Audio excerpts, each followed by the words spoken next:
Bismillahirrahmanirrahim. Assalamualaikum warahmatullahi wabarakatuh.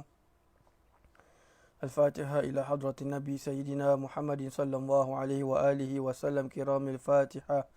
A'udzubillahi minasyaitonir rajim.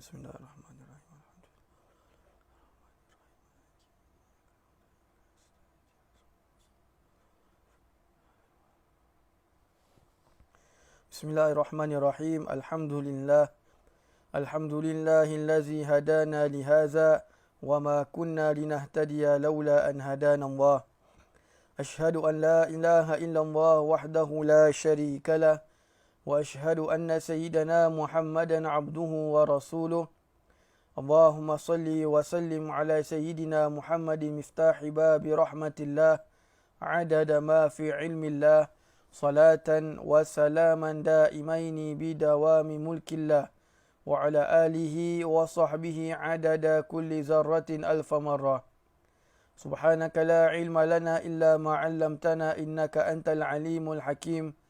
Rabbi shrah li sadri wa yassir li amri wahlul 'uqdatam min lisani yafqahu qawli. Astaghfirullahal azim allazi la ilaha illa huwal hayyul qayyum wa atubu ilaihi amma ba'du. Alhamdulillah, kita menyambung kembali dalam pelajaran sirah nabawiyah berpandukan kitab Fiqhus Sirah, di mana pada perjumpaan yang lalu, pada rakaman yang lalu telah kita melalui tentang kewafatan ibunda Nabi sallallahu alaihi wasallam, di mana dan juga dalam pada yang masa yang sama tentang mengenai penjagaan datuk Nabi sallallahu alaihi wasallam yang bernama Abdul Muttalib, di mana dapat kita ringkaskan tentang pelajaran minggu yang lalu atau perjumpaan yang lalu, bahawasanya ibunda Nabi sallallahu alaihi wasallam wafat ketika Nabi sallallahu alaihi wasallam berumur 6 tahun, dan wafatnya ibunda Nabi itu di tempat yang bernama Al-Abwa, sebuah tempat yang berada di antara Mekah dan Madinah, dan beliau itu wafat ketika dalam perjalanan pulang daripada Madinah pulang ke Mekah, dan tujuan beliau itu menuju ke Madinah kerana untuk menziarahi keluarga dan juga kaum kerabat sebelah ibunya Abdul Muttalib, dan dalam masa yang sama juga beliau hendak menziarahi pusara suaminya. Kemudian setelah itu, setelah kewafatan ibunda Nabi sallallahu alaihi wasallam, maka pembantunya Sayyidatina Ummu Aiman radhiyallahu anha menyerahkan Nabi sallallahu alaihi wasallam kepada datuknya Abdul Muttalib yang ketika itu merupakan ketua Mekah dan juga ketua orang-orang Quraisy di Mekah. Dan juga kita telah lalu bahawa Nabi SAW bermakna tinggal bersama datuknya daripada berumur 6 tahun. Dan juga kita telah lalu bahawa sepanjang tinggalnya Nabi SAW terdapat berlaku beberapa peristiwa-peristiwa bersama Nabi SAW dan juga datuknya. Di mana di antaranya seperti adalah datuknya Nabi SAW sangat memuliakan Nabi sehingga menganggap Nabi itu sebagai anaknya sendiri. Dan yang kedua, di antara kisahnya, baginda sahaja yang dibenarkan untuk duduk di tempatnya, yang merupakan tempatnya itu adalah tempat yang khusus, yang tidak diduduki oleh mana-mana manusia, hatta pembesar-pembesar Quraisy, hatta anak-anaknya Abdul Muttalib tidak berani kerana terlalu menghormati Abdul Muttalib. Dan juga Abdul Muttalib didatangi, di antaranya seperti didatangi oleh dari pihak Asqaf daripada Najran, di mana mereka merupakan padri-padri yang tertinggi. Kemudian yang terakhir sekali adalah berkenaan dengan bahawa Nabi SAW satu ketika berumur 6 tahun ataupun 7 tahun terkena penyakit mata. Lalu dibawakan kepada seorang tukang tenung yang juga sebagai riwayat mengatakan dia adalah seorang pendeta. Maka dia mengatakan bahawa obatnya sakit mata Nabi SAW ada dalam diri Nabi. Baik, jadi itulah yang terakhir sekali yang kita lalu berkenaan dengan perkara-perkara, peristiwa-peristiwa yang berlaku sepanjang tinggalnya Nabi bersama datuknya. Dan kemudian kita sekarang ini beralih kepada tajuk yang baru tentang kewafatan Abdul Muttalib dan penjagaan pakciknya Abu Talib. Jadi kewafatan Abdul Muttalib tu kita ada kasih sedotan pada minggu yang lalu, di mana datuk Nabi SAW yang bernama Abdul Muttalib pulang ke rahmatullah ketika Nabi SAW berumur 8 tahun mengikut riwayat yang masyhur. Bermakna dalam erti kata lain ada juga pendapat-pendapat yang lain. Dan juga umurnya Abdul Muttalib itu diperselisihkan ulama tentang bila wafatnya Abdul Muttalib. Ada yang mengatakan 95 tahun, ada yang mengatakan 120 tahun, ada yang kata selain daripada dua angka ini. Baik, kemudian dalam tajuk ini kita membicarakan tentang kewafatan Abdul Muttalib dan juga penjagaan pakcik Nabi SAW yang bernama Abu Talib. Baik, bila kata tentang penjagaan Abu Talib, ini merupakan dia punya main topik. Dia punya main topik. Dalam penjagaan Abdul Muttalib ni ada subtopik. Ada tajuk-tajuk selingan. Ada tajuk-tajuk selingan seperti peristiwa-peristiwa yang berlaku sepanjang Nabi SAW tinggal bersama Abu Talib. Peristiwa-peristiwa yang lain lah. Yang perkara-perkara yang menyalahi adat. Peristiwa-peristiwa yang menyalahi adat. Peristiwa-peristiwa yang sangat ajaib. Kemudian dalam rangka peristiwa, dalam rangka subtopik atau tajuk-tajuk selingan dalam penjagaan Abu Talib ini adalah termasuk pelayaran Nabi SAW ke bumi Syam. Pelayaran Nabi SAW ke bumi Syam. Yang pertama kali dan juga yang kedua kali. Kemudian dalam masa yang sama juga dalam subtopik itu ada pemeliharaan Nabi SAW daripada perbuatan-perbuatan jahiliyah. Kemudian ada perjanjian Fudul, Al-Fudul. Perjanjian Al-Fudul. Dan juga peperangan Fijar dan sebagainya. Jadi ini adalah subtopik ataupun tajuk-tajuk selingan yang insya-Allah akan kita lalui sepanjang tajuk penjagaan pakciknya Abu Talib. Balik kepada tentang Datuk Nabi SAW. Nabi SAW pernah ditanya, "Ya Rasulullah, apakah engkau masih ingat tentang kematian Abdul Muttalib?" Nabi SAW berjawab, "Ya, dan ketika itu aku berumur 8 tahun." Ketika itu aku berumur 8 tahun. Jadi ini menunjukkan bahawasanya Nabi SAW walaupun sudah menjadi Nabi dan Rasul, sudah berhijrah ke Madinah, apabila ditanya soalan sedemikian, Nabi masih lagi ingat tentang keadaan atau peristiwa kewafatan Datuk Nabi SAW. Sekaligus dalam bab ini memberitahu kepada kita bahawa Nabi SAW mempunyai ketajaman minda, kekuatan hafalan yang tidak dimiliki oleh mana-mana manusia. Baik. Kemudian berikutnya diceritakan bahawa Ummu Aiman radhiyallahu anha bercerita bahawa Nabi SAW menangis di balik katil Abdul Muttalib ketika baginda berumur 8 tahun. Jadi ini kenapa ni dibawakan dua riwayat. Tadi daripada hadis Nabi SAW, kemudian yang ini pula daripada Sayyidatina Ummu Aiman radhiyallahu anha. Ini kedua-dua riwayat ini mengatakan bahawa Nabi SAW ketika kewafatan Abdul Muttalib, baginda SAW berumur 8 tahun. Bermakna pendapat ini adalah pendapat yang masyhur. Pendapat ini adalah pendapat yang masyhur yang mana mengatakan bahawa Nabi SAW berumur 8 tahun ketika kewafatan Datuk Baginda. Jadi dalam erti kata lain, Nabi tinggal bersama Abdul Muttalib selama 2 tahun. Ketika 6 tahun, 7 tahun dan juga 8 tahun. 7 dan 8 jadi 2 tahun. Jadi Nabi SAW tinggal bersama Abdul Muttalib selama 2 tahun. Baik. Disambung lagi, apabila hampir datang kematian Abdul Muttalib, beliau berpesan kepada Abu Talib untuk menjaga Nabi SAW kerana Abu Talib adalah saudara kandung dengan ayahanda Nabi SAW. Abdul Muttalib bila sudah hampir datang kewafatan, sudah hampir sakit dah. Sudah sakit maksudnya sudah hampir kematian beliau. Ketika itu dalam keadaan sudah sarat sakitnya, maka beliau itu memanggil Abu Talib. Beliau memanggil Abu Talib dan memberitahu kepadanya untuk menjaga Nabi SAW. Dalam masa yang sama dalam erti kata lain adalah untuk mengambil Nabi jaga di rumahnya sendiri. Sebabnya kerana apa? Kerana Abu Talib adalah saudara kandung dengan ayahanda Nabi SAW, Abdullah. Jadi Abu Talib ni adalah yang paling sesuai untuk menjaga Nabi SAW. Baik. Jadi Abu Talib dengan ayahanda Nabi tu, ayah Abu Talib ni adalah abang kepada Abdullah. Dan ibu mereka berdua ini bernama Fatimah. Ibu mereka berdua ini bernama Fatimah. Baik.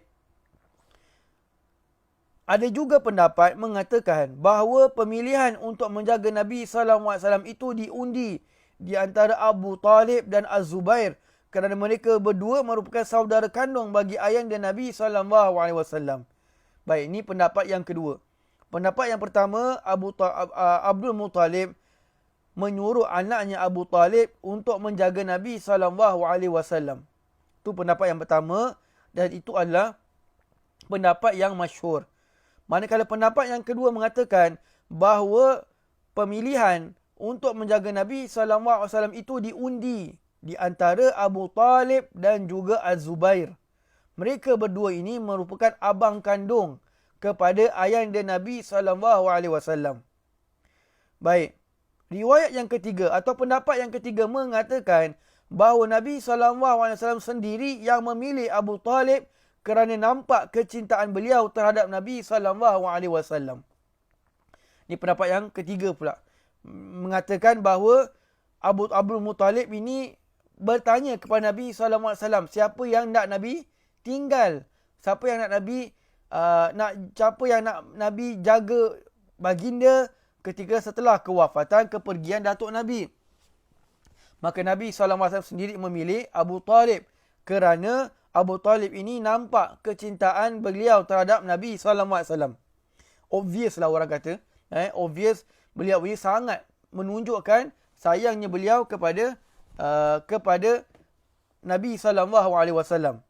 Baik. Jadi ini adalah 3 pendapat. Mungkin ada pendapat-pendapat yang lain, wallahu a'lam, tapi apa yang kami jumpa adalah 3 pendapat ini. Jadi mungkin ada yang anda yang mendengar suara saya ni, mungkin anda pernah mendengar pendapat yang pertama. Mungkin anda pernah mendengar pendapat yang kedua. Dan mungkin juga anda pernah mendengar pendapat yang ketiga. Yang mana satu betul, wallahu a'lam, tapi inilah yang tertulis dalam kitab sirah. Yang saya ambil kitab ini adalah berpandukan kitab sirah Al-Halabiyah. Baik. Kemudian dia kata sini, penjagaan pakcik Nabi SAW ini merupakan di antara tanda kenabian Nabi SAW yang tertulis di dalam kitab-kitab terdahulu. Jadi memang sudah Allah tulis dalam suratan takdir bahawa Nabi SAW akan kehilangan ayahanda Nabi ketika masih dalam rahim ibunya. Kemudian Nabi akan ditinggalkan oleh ibunya ketika berumur 6 tahun. Kemudian Nabi akan ditinggalkan oleh datuknya yang bernama Abdul Muttalib. Kemudian Nabi akan dijaga oleh pakciknya yang bernama Abu Talib. Itu yang kalau kita sering baca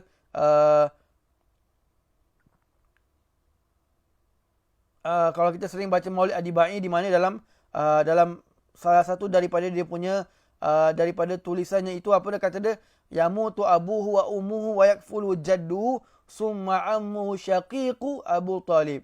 Yamutu abuhu wa ummuhu, ibu bapa dan ibunya akan mati. Yamutu abuhu wa ummuhu wa yakfuluhu jadduhu, datuknya akan menjaganya. Summa ammu syaqiqu, kemudian bapa saudara kandungnya Abu Talib yang bernama Abu Talib. Jadi perkara ini memang sudah tertulis dalam kitab-kitab terdahulu tentang penjagaan Nabi SAW yang dijaga oleh pakciknya Nabi ini merupakan tanda kenabian Nabi SAW. Baik. Jadi kita dah selesai tentang bagaimana Nabi SAW boleh tinggal bersama Abu Talib.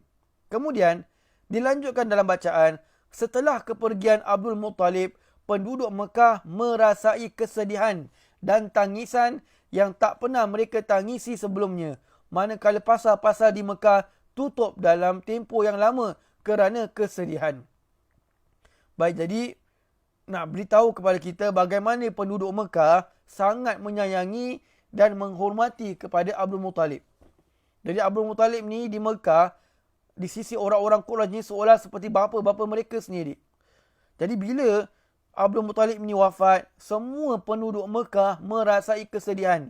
Bukan sahaja familynya Abdul Muttalib, bukan sahaja Bani Hashim saja, bahkan semua penduduk Mekah. Yang Quraisy, yang bukan Quraisy, semuanya merasakan kesedihan kepergiannya Datuk Nabi SAW. Sehingga mana pasar-pasar di Mekah tutup dalam tempoh yang lama kerana kesedihan. Mereka direndung kesedihan sehingga tak mampu lagi untuk berjual beli. Terlalu sedih. Terlalu sedih. Sedih kerana kehilangan orang yang sangat mereka sayang. Orang yang mereka sanjung. Jadi walaupun Abdul Muttalib ini sebagai pemimpin, pemimpin dia di kota Mekah itu dicintai, disukai oleh semua penduduk Mekah. Baik. Kemudian, tugas menjaga telaga Zamzam dan memberi minum jemaah haji diambil alih oleh Sayyidina Al-Abbas bin Abdul Muttalib. Baik, jadi setelah kewafatan Abdul Muttalib, tugas memberi minum kepada jemaah haji dan tugas menjaga air telaga Zamzam itu diambil alih oleh pakcik Nabi SAW, Sayyidina Al-Abbas bin Abdul Muttalib radhiyallahu anhum. Baik, ada hikmah kat sini. Kenapa Allah Subhanahu Wa Taala, ini apa yang ditulis dalam kitab kitab Fiqh Sirah karangan Syekh Ramadan Al-Buti rahimahullahu taala Syahid. Beliau mengatakan di antara sebab kenapa Allah Subhanahu Wa Taala mengambil pergi ayanda dan ibunda Nabi sallallahu alaihi wasallam. Dan sekarang ni pula kita baru dengar tentang kepergian Datuk Nabi sallallahu alaihi wasallam. Di antara hikmahnya supaya orang-orang yang mendengar dakwahnya Nabi besok hari, orang-orang yang mendengar dakwahnya Nabi SAW di belakang hari tidak merasa ragu, tidak merasa sangsi bahawa apa yang Nabi SAW sabdakan ini, apa yang Nabi sampaikan ini benar-benar datang daripada Allah. Kerana apa? Andai kata ibunda Nabi SAW masih ada, andai kata ayahanda Nabi SAW ada, andai kata Datuk Nabi Abdul Muttalib masih ada, maka nanti akan timbul syak dan keraguan di dalam hati-hati orang yang mendengar dakwahnya Nabi SAW.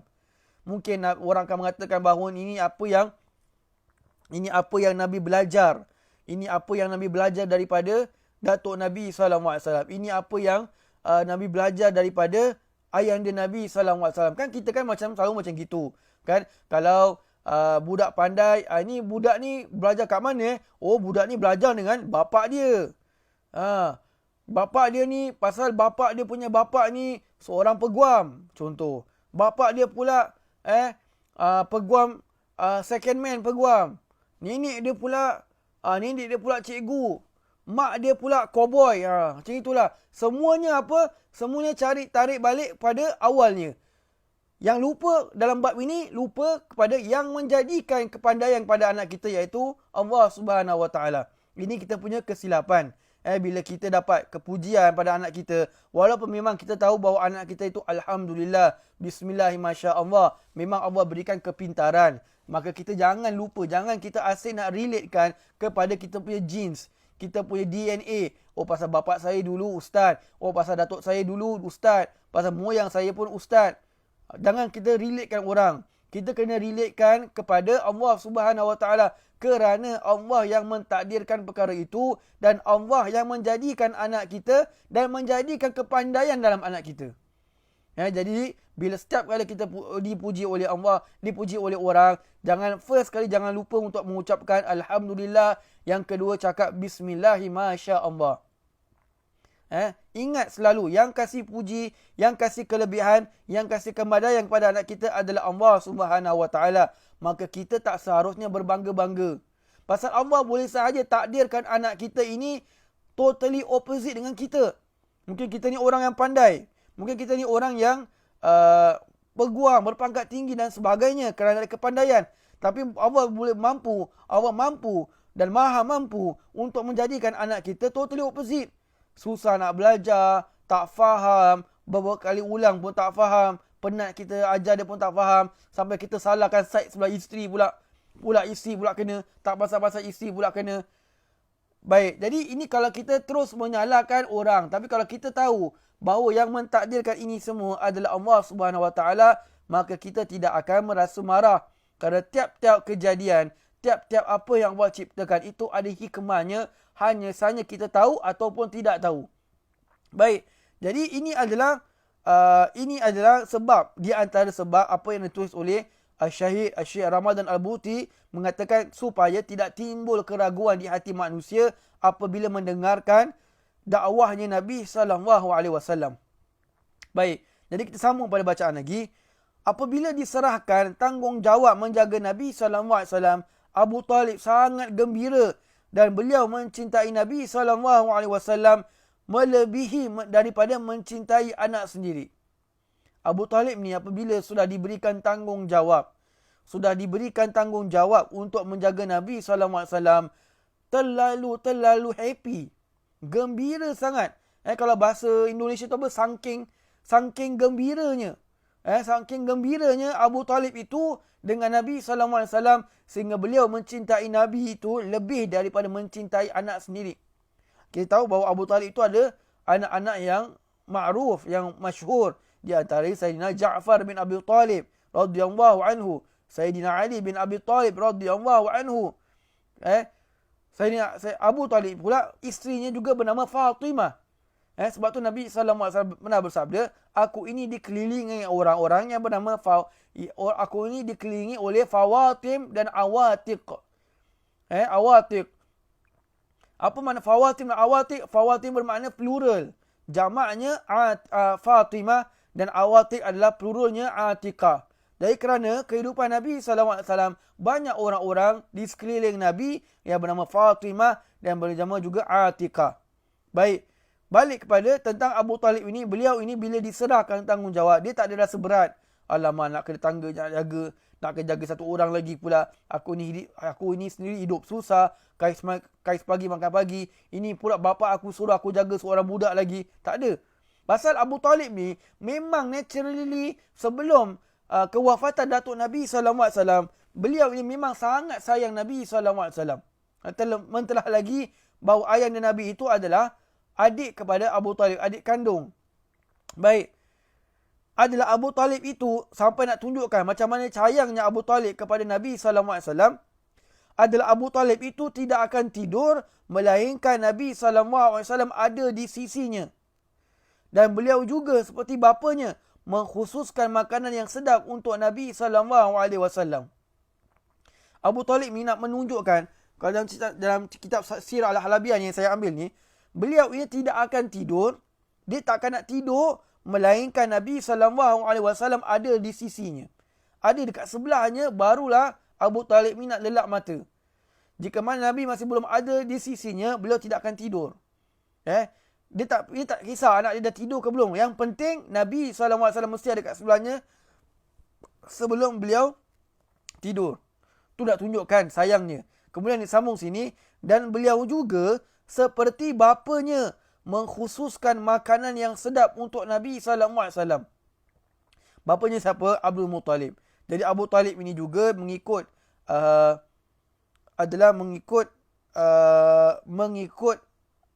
Abdul Muttalib daripada sikap Abdul Muttalib terhadap Nabi SAW. Kerana apa? Dia ini sangat memuliakan Nabi SAW sehingga dia kata sini memilih makanan yang sedap untuk Nabi SAW. Baik. Dan beliau ini ada kesamaan, ada keserupaan akhlaknya atau perangainya Abu Talib ini seperti Abdul Muttalib. Awal sekali Abu Talib ini bukan nama asalnya. Abu Talib ini bukan nama asalnya. Nama asalnya adalah Abdu Manaf. Nama asalnya adalah Abdu Manaf. Kemudian, dan beliau ini yang sama ada keserupaan dengan ayahanda beliau, Abdul Muttalib, adalah Abu Talib ini dia mengharamkan arak terhadap diri sendiri. Sama macam Abdul Muttalib. Abu Talib ini dia mengharamkan arak terhadap diri sendiri. Jadi kita tahu bahawa Abu Talib nama asalnya adalah Abdul Manaf, sama dengan Abdul Muttalib. Abdul Muttalib nama asalnya adalah Syaibah. Dalam riwayat lain mengatakan ada riwayat lain mengatakan namanya adalah Syaibatul Hamdi. Syaibah maknanya uban. Kerana waktu kelahiran Abdul Muttalib terdapat sehelai uban di kepala Abdul Muttalib. maka langsung dinamakan Abdul Muttalib sebagai Syaibah. Kemudian setelah dalam setiap besar, ketika beliau pulang ke Mekah bersama pakciknya yang bernama Muttalib, maka orang-orang Mekah menyangkakan bahawa beliau itu adalah hambanya Muttalib. Setelah dia beritahu keadaan beliau yang sebenarnya, barulah setelah itu mereka mengangkat Abu Muttalib sebagai pemangku ketua, iaitu pemangku ketua Mekah. Kerana ketua Mekah itu diketuai oleh Muttalib, pakciknya sendiri. Bermakna adiknya Hashim. Kan? Nabi SAW Muhammad bin Abdullah bin Abdul Muttalib bin Hashim bin Abdi Manaf. Jadi setelah wafatnya, setelah Muttalib ni meninggal, maka Abdul Muttalib pun menggantikan tempatnya Muttalib, tetapi masalahnya nama masih melekat. Masih melekat Abdul Muttalib. Abdul Muttalib sampai nama Syaibah tu dah terhapus. Seolah-olah dah tak dengar lagi. Dah tak kenal lagi nama Syaibah tu siapa. Kalau kita bilang Datuk Nabi bernama Syaibah, orang akan menyalahkan kita. Mana Datuk Nabi nama Syaibah? Datuk Nabi kan nama Abdul Muttalib. Pasal namanya benar-benar terkubur. Orang tak tahu pasal Abdul Muttalib nama dah override. Gelaran tu dah override. Baik. Jadi itulah di antara tentang Abu Talib dengan Nabi SAW. Kemudian dia kata sini, adalah Abu Talib ini hidup dalam keadaan serba kekurangan. Jika mereka sekeluarga makan, tak pernah kenyang. Bermakna nak bilang pada kita, ni dalam masih saya ambil daripada kitab Sirah Al-Halabiyah, di mana dia mengatakan bahawa Abu Talib ini adalah hidup dalam serba kekurangan. Kalau bahasa kita lah, kais pagi makan pagi, kais petang makan petang. Bermakna bukan orang senang, orang susah. Abu Talib ini bukan orang senang. Kalau mereka makan, kalau mereka sekeluarga makan, mereka tak pernah kenyang dengan makanan yang mereka makan. Bermakna sedikit kan? Nak tunjukkan berapa sedikit mereka makan. Kerana hidup dalam serba kekurangan. Tetapi setelah Nabi SAW tinggal bersama mereka, mereka dimurahkan rezeki dan pasti akan terlebih kenyang apabila makan. Nampak? Bila Nabi SAW tinggal bersama mereka, Allah SWT tukarkan kehidupan Abu Talib 360 degree. Daripada hidup kais pagi makan pagi, daripada hidup serba kekurangan, pergi kepada hidup sesenang-senangnya. Makan sehingga terlebih kenyang. Semua ni adalah kerana keberkatan Nabi SAW. Jadi ini pun saya pernah katakan pada pengajian atau pelajaran sirah beberapa kali yang lalu, sebelum kita ada lockdown ni, circuit breaker ni, adalah kita boleh apply perkara yang sama ini dalam kehidupan kita. Bermakna apa? Kita selalulah menghadirkan Nabi SAW dalam hidup kita, iaitu dengan memperbanyakkan selawat kepada Nabi SAW. Maka di antara fadilat orang yang memperbanyakkan selawat kepada Nabi, terutamanya sekarang ni kita dalam bulan Sya'ban, minggu depan insya-Allah kita akan memasuki bulan Ramadan Al-Mubarak insya-Allah, maka perbanyakkan selawat kepada Nabi SAW. Hatta dalam bulan Ramadan pun tak jadi masalah untuk kita memperbanyakkan selawat. Kadang-kadang kita ni bila kita beramal, kadang-kadang kita akan merasa jemu pasal nafsu kita.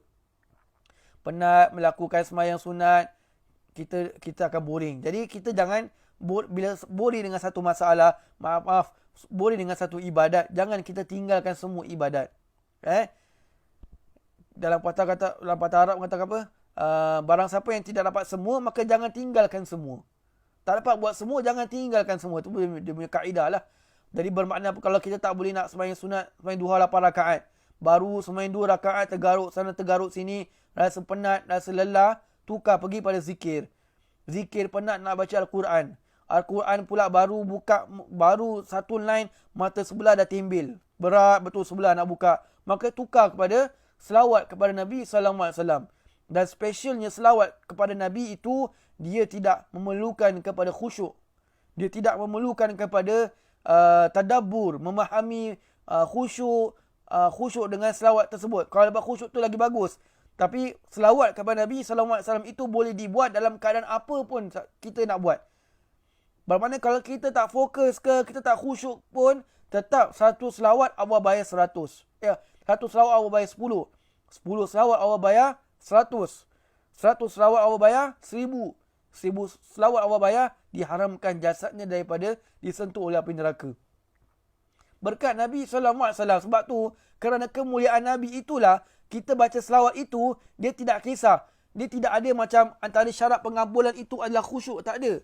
Syarat pada hadis, pada selawat kepada Nabi SAW itu tidak ada. Anytime kita selawat, as long as bukan tempat-tempat yang dilarang. Seperti dalam bilik dan sebagainya. Ketika imam sedang khutbah, baru itakumwa, kita kat bawah ada baca tasbih selawat. Allahumma salli ala sayyidina Muhammad, Allahumma salli ala sayyidina Muhammad. Maka tu dilarang. Lepas tu bukan tempatnya. Malaikat pada imam ketika baca surah, ayat surah Al-Ahzab tu, innallaha wa malaikatahu sampai habis. Maka itu memang wajib selawat. Adapun keadaan-keadaan lain, keadaan-keadaan yang tidak dilarang untuk kita baca selawat, maka kita selawat terus itu tidak mensyaratkan kepada kekhusyukan. Maka insya-Allah akan diberikan pahalanya. Subhanallah. Ini semua adalah berkat Nabi SAW. Jadi di antara faedah, orang yang memperbanyak baca selawat, insya-Allah akan diberkatkan rezekinya. Bila kata diberkatkan rezekinya, jangan pula hari ini jadi pasal. Hari ini selawat 100, tengok bayar duit. Tak tambah pun akaun aku $100. Tak tambah, tak ada pun naik gaji 100. Jangan kita mengharapkan seperti itu. Kita harus ingat satu perkara. Bila kata tentang rezeki itu tak semestinya dia ada rezeki yang hissi. Bermakna rezeki yang kita nampak, dapat. Segala yang kita diberikan oleh Allah SWT itu adalah rezeki. Mungkin kita tak nampak rezeki itu sebagai mata wang. Wang ringgit kita tak dapat. Tapi kita diberikan beberapa perkara-perkara yang lain. Seperti Allah SWT memudahkan bagi anak-anak kita untuk mendengar cakap kita. Itu rezeki. Allah memudahkan bagi keluarga kita untuk taat kepada kita dalam perkara yang baik. Senang untuk ajak mereka sembahyang berjamaah. Senang ajak mereka beramal. Senang ajak mereka baca Quran sama-sama. Duduk berzikir sama-sama. Itu merupakan satu rezeki. Jadi rezeki itu bukan sahaja ada kena-mengena dengan wang ringgit. Mungkin juga dengan berkat kita banyak selawat kepada Nabi SAW, kita senang untuk ibadat. Senang sembahyang duha 8 rakaat, senang sembahyang qabliyah ba'diyah, senang baca Al-Quran, senang pergi buat tu, buat ni, senang tolong orang, senang sedekah dan sebagainya. Ini semua adalah rezeki. Ini yang masalahnya yang kita mungkin kita tersilap faham. Bila kata rezeki, maknanya mesti mata wang, mesti wang ringgit, mesti dapat rantai. Mesti kejap lagi suami aku balik, dia surprisekan aku, dia bawa balik daripada Minsing. Mesti ada tu, mesti ni. Kita jangan fikir itu saja. Rezeki Allah itu luas. Rezeki Allah itu luas. Jadi, kita boleh applykan apa yang dilalui oleh Abu Talib ini dalam kehidupan kita dengan memperbanyakkan selawat kepada Nabi SAW. Baik, kemudian disambung sini kata, maka Abu Talib setiap kali hendak memberi keluarganya makan, akan berpesan tidak makan dahulu, melainkan apabila Nabi SAW sudah mula suapan pertamanya dan diberikan kepada Nabi SAW makanan yang paling baik. Ini adalah bagaimana sayangnya Abu Talib ini kepada Nabi SAW.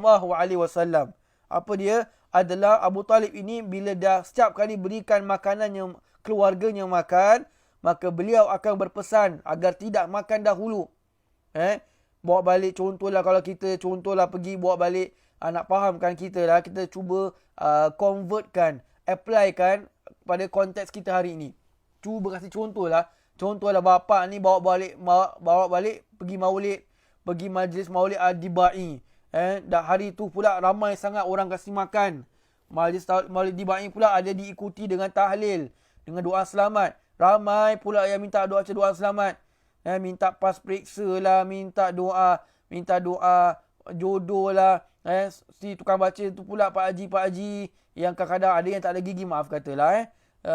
Baca doa, silap doa Pak Haji yang kahwin. Pasal salah baca doa. Jadi pula hari tu makan macam-macam makanan hantar. Jadi bapak tu bawa balik apa? Nasi ambeng. Nasi ambeng pula 3 bungkus. Jadi bapak pula kata jangan makan selagi mana Nabi SAW tidak makan. Itu contoh dia. Contoh dia. Baik. Maka kemudian tidaklah mereka makan melainkan Nabi SAW sudah makan.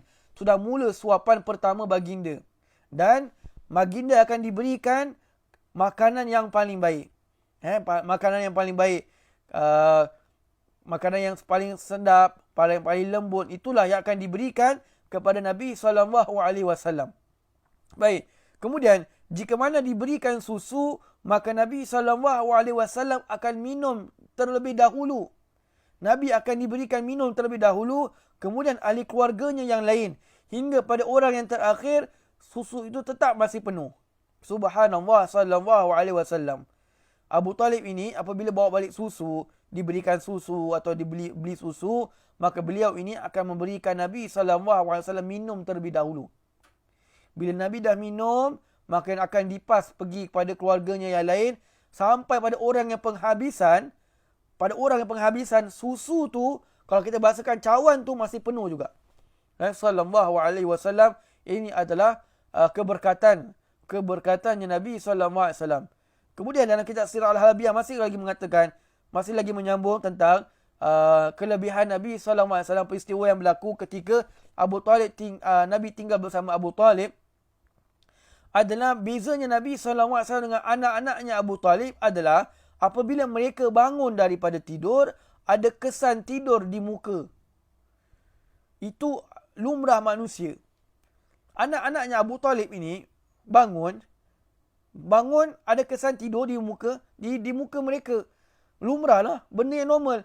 Kan bangun, muka ronyok, ada line sana, line sini, ada peta kat sini, semalam peta India, besok nanti hari ni tadi peta dekat Australia, minggu depan pula peta kat Brazil, macam-macam peta keluar. Bapa budak dengan anak budak sama, dua-dua ada peta. Dan tu bantal tu dah berapa kali tukar pun tak tahu.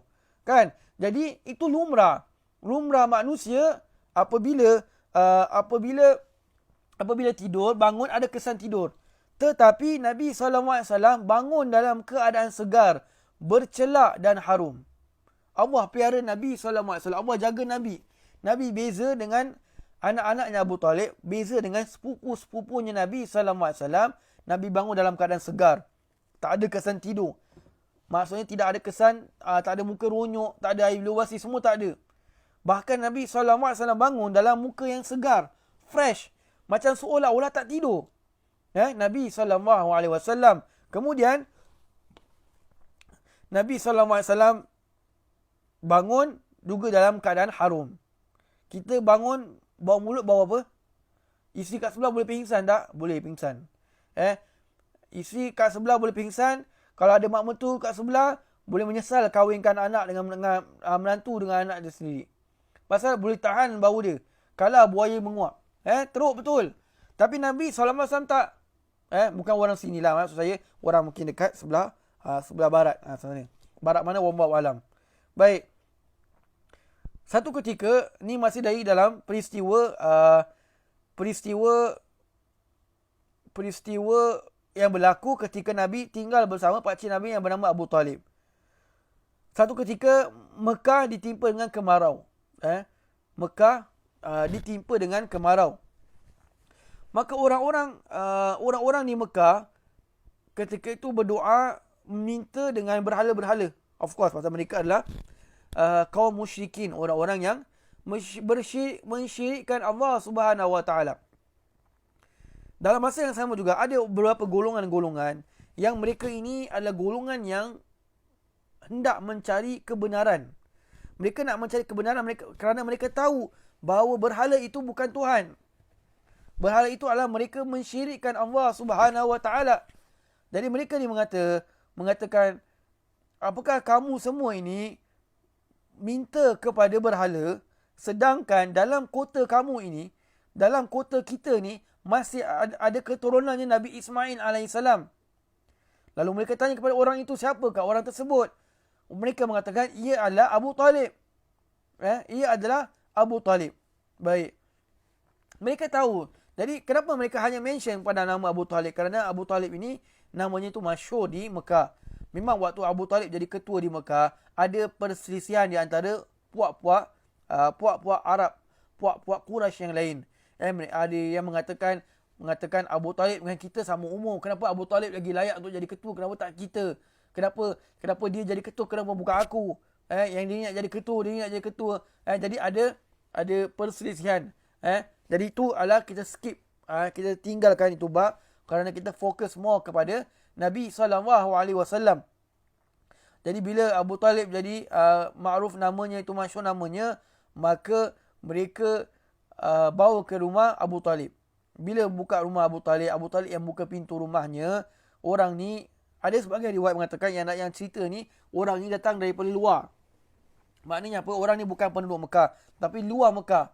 Datang ke berhala di Kaabah untuk berdoa. Baik. Jadi bila dia keluar, beliau ni keluar, Abu Talib ni keluar, maka orang ni kata, "Engkau ni siapa? Engkau ni Abu Talib yang dimaksudkan, baru engkau ni adalah keturunannya Nabi Ismail AS." Abu Talib kata, "Ya." Dalam kitab Sirah Al-Habib tu mengatakan bahawa orang ni describe bahawa yang keluar itu adalah seorang yang boleh tahan handsome orang dia. Boleh tahan handsome. Handsome lah nak cakap. Handsome. Jadi bermakna Abu Talib ni ada look lah sikit. Jadi Abu Talib ni keluar, maka mereka mengatakan kepada Abu Talib, "Sekarang ni kita ada masalah kemarau. Macam mana, apa yang nak kita bawa, apa yang nak kita buat sekarang?" Maka Abu Talib ni membawa Nabi SAW keluar. Bawa Nabi keluar, panggil Nabi, bawa di depan muka pintu. Orang yang melihat Nabi SAW terpegun, tercengang. Tercengang apa? Bila melihat Nabi SAW, luar biasa kecantikan Nabi SAW. Padahal waktu Nabi itu masih berumur muda. Ada ketika itu Nabi berumur 8 tahun kan. Nabi tinggal bersama Abu Talib ketika daripada umur 8 tahun. Setelah kewafatan datuknya Abdul Muttalib. Baik. Maka Abu Talib buat apa? Abu Talib langsung membawa Nabi SAW tawaf di sisi Kaabah. Tawaf di sisi Kaabah. Nabi tak sembah berhala. Allah menjaga Nabi SAW. Nabi tak sembah berhala. Jadi apa Nabi buat? Abu Talib ini mengajak Nabi SAW tawaf di sisi Kaabah sambil menyentuh dinding Kaabah. Sambil sentuh kan. Kita kalau kalau kita buat tawaf sekarang, syarat kalau kita baca, kalau yang pergi umrah lah, di antara syarat membuat tawaf itu hendaklah dia tidak boleh menyentuh Kaabah hatta batu yang sengit tu di bawah Kaabah tu, itu pun tak boleh untuk sentuh. Jadi kain ihram dia nak kena jaga kan. Kalau orang-orang lelaki terutamanya, kadang-kadang ada orang lelaki orang dia badannya kecil, kain ihram dia triple XL.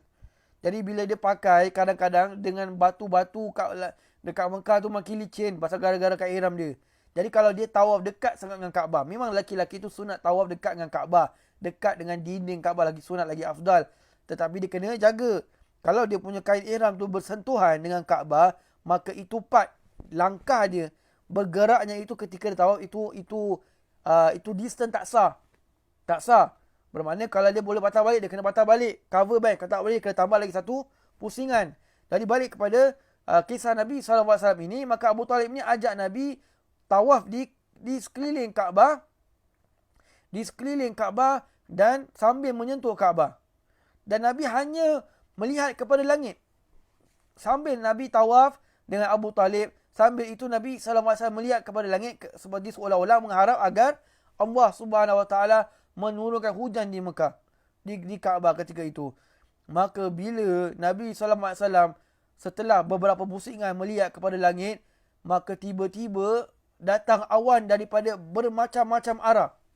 Daripada arah barat, daripada arah timur, daripada arah selatan, daripada arah utara. Semuanya datang dan mereka datang sebagai awan yang sangat-sangat gelap. Bermakna kalau kita nampak tu seolah-olah macam apa? Ini confirm awan hujan lebat. Maka turunlah hujan selebat-lebatnya. Selebat-lebatnya. Jadi Nabi SAW itu dibawa oleh Abu Talib sebagai sebagai perantaraan untuk sebagai perantaraan mengharapkan hujan turun, perantaraan doa kepada Allah Subhanahu Wa Taala mengharap agar hujan ini turun, dengan berkatnya Nabi SAW. Baik. Itulah antara peristiwa yang berlaku ketika Nabi itu di antara peristiwa yang berlaku ketika Nabi SAW tinggal bersama Abu Talib. Jadi Nabi dibesarkan, dia bermakna tinggal bersama Abu Talib itu berumur 8 tahun, kan? Baik. Kemudian Nabi SAW itu beza dengan anak-anaknya Abu Talib yang lain. Ni apa yang dapat kami rumuskan pada pengajian kali ini. Nabi bangun dalam keadaan muka yang segar, muka seolah-olah tidak ada kesan tidur. Kemudian rezekinya Abu Talib itu bertambah setelah mana Nabi SAW tinggal bersamanya, dan juga kita dah lalu bahawa kita boleh applykan the same concept adalah dengan memperbanyakkan selawat kepada Nabi SAW. Kemudian kita tahu bahawa ada perselisihan di antara ulama bagaimana Nabi SAW tinggal bersama Abu Talib. Riwayat yang masyhur adalah disuruh oleh Abu Talib disuruh oleh Abdul Muttalib, datuknya Nabi SAW. Abdul Muttalib menyuruh Abu Talib sendiri menjaga Nabi SAW, dan itu adalah riwayat yang masyhur. Dan juga kita dah lalu bahawa Abu Muttalib wafat ketika berumur 95 tahun atau 120 tahun atau lebih daripada itu. Ini selain daripada dua angka ini.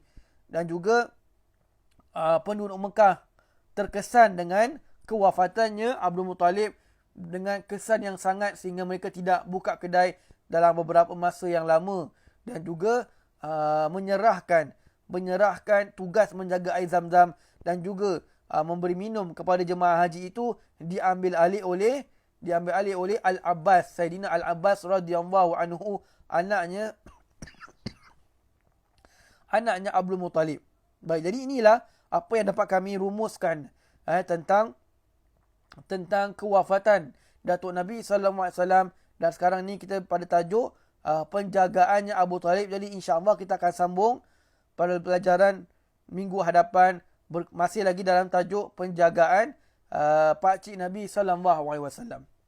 Wallahu a'lam bisawab. Ila huna, assalamualaikum warahmatullahi wabarakatuh.